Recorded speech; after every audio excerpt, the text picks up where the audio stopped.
一個普通嘅老師就會就咁話俾你知呢個詞語咩意思。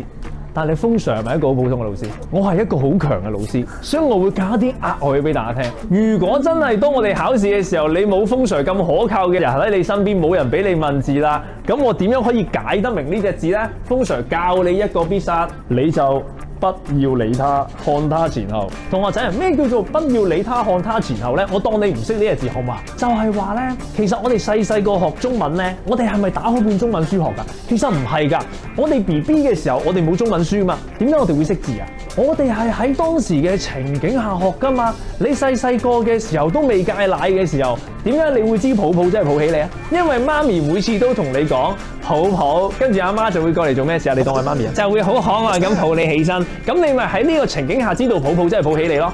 我哋又喺一個還原嘅情景咯。我唔識呢個字，好，我先不理他，跟住我哋望前後去估下好嘛？呢個魔術師咧，以前表演嘅時候從來冇試過做錯嘢嘅喎，今次突然失手喎，真係令到人點啊？你估下，始料不及就係有一種好驚訝、估佢唔到嘅感覺咯。你已經估啱呢隻字啦，佢從來冇做錯嘢喎，今次做錯咗喎，咁即係你估唔估得到啊？估唔到啊嘛，所以始料不及就係有一種好驚訝、意想不到嘅感覺咯。你係咪估到呢個字點解啊？所以邊個係講緊你竟然估唔到佢錯咧？B for boy 啊，居然出錯啊！幫我圈低佢啊！